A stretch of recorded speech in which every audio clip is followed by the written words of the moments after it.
So guys, today I want to initially apologize for any background noise. It seems like today is an extremely noisy day. You have people with chainsaws, dogs barking, and some weird other noises. So I do apologize for any of the weird noises, but I can't really do anything about them.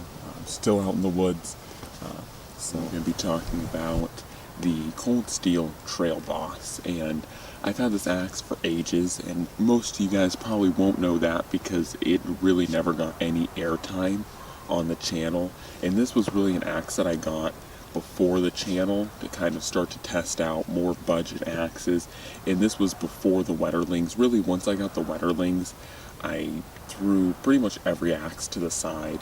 But I did play around with some axes slash tomahawks, so you guys have been seeing with the tactical tomahawk and the Cold Steel Trail or Rifleman's Hawk.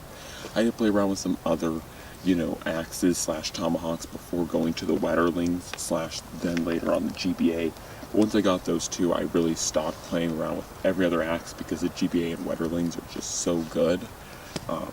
But today I am going to be talking about my thoughts on the Trail Boss. And I really wanted to talk about the Trail Boss because all I've really ever seen is like negativity and a whole bunch. There really isn't a whole lot on the Trail Boss, and little that there is on the Trail Boss really sucks, except for probably Nut and Fancy's review on the Trail Boss. Everything else is pretty much garbage.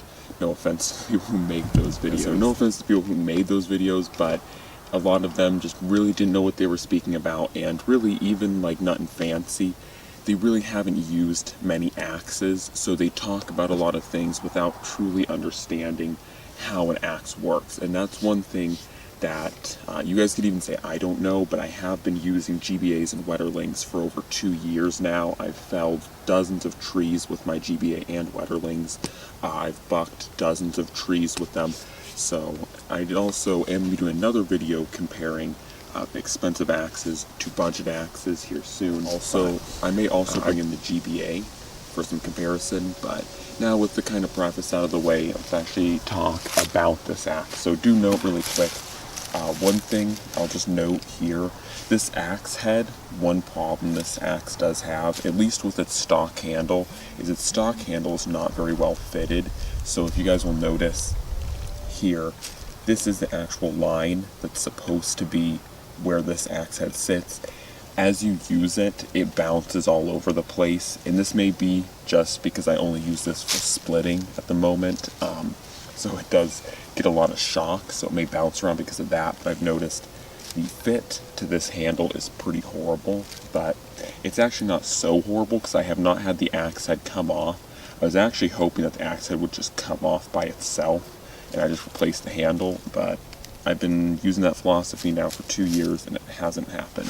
Sorry there's so much pre-talk, there's quite a few things I have to state before I get into the axe. But as far as the axe goes and what I really like about this axe, I do think it has a lot of good things to it, especially this axe is only around $27, and while I'm not sure it's the best axe for $27, it is definitely in the top 2, if not the top 1 place for $30 or less. So the reasons why I think this axe is so good for its price point really goes to a couple reasons. And one, I really like how large this axe face is.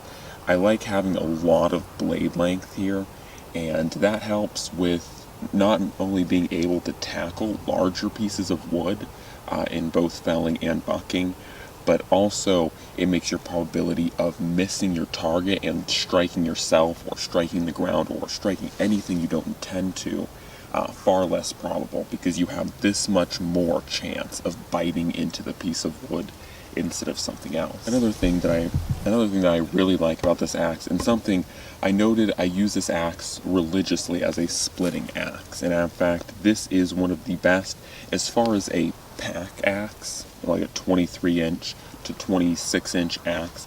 This is one of the best splitting axes that I have found in that size range, and a lot of that is attributed to the fact, you guys can see, it's very beaten up here, but you guys can see this is an extremely thick blade, or extremely thick axe head here, and I have split up to 12-inch rounds with this. Not necessarily a straight split, like landing the head right in the middle of it, but I've been able to chunk off pretty good sized pieces off of 12-inch rounds, and this thing really holds its own when it comes to splitting. And it's something that I really enjoy about this axe, and something that I find really uncommon, because even how awesome the GBA, the Wetterlings, and the multiple hawks I've shown are, every one of them repetitively cannot split to save their life. I mean, they can do it, but it is not their strong suit at all. And even if you notice, if you go back to my Wetterlings versus GBA comparison, part 2,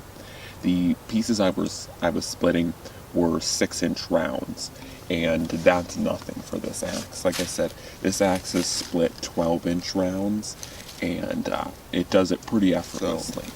With those 2 points aside, another piece I like / don't like is the steel.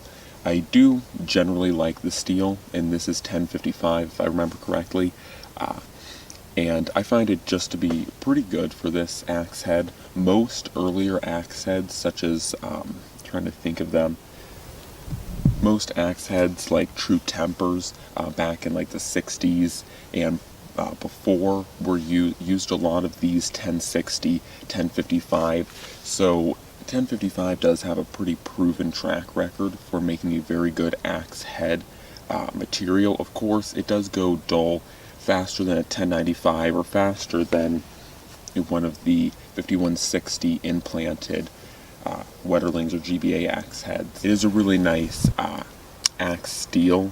So now on to what I dislike about the axe, and there's actually not too many things, and whenever I do axe reviews, I definitely try and make this as clear, or tomahawk / axe reviews, I try and make this as clear as possible. The handles, well, this handle is lacking a lot of refinement. This handle can be completely replaced. I mean, I could actually knock this head out of here and make a very nice handle, mimic a GBA or a Wetterlings or a more ergonomically sound handle. That being said, the handle definitely is lacking a lot of refinement. So you guys can hopefully see it's very blocky.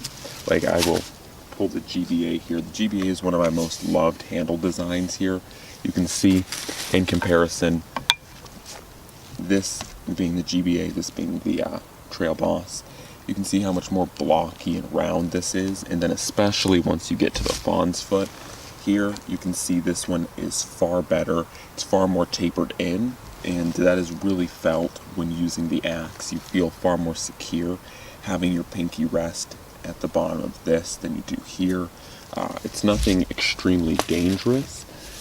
You know, this will lock your hand in just fine, but this is definitely more of a primitive handle. The second piece I do dislike about this is, of course, the fitment. Once again, I haven't encountered in all my years of use on this axe, I haven't encountered this to be dangerous per se. I mean, so long as you know this moves around, you know, it has about a ½ inch of movement that it'll move around in.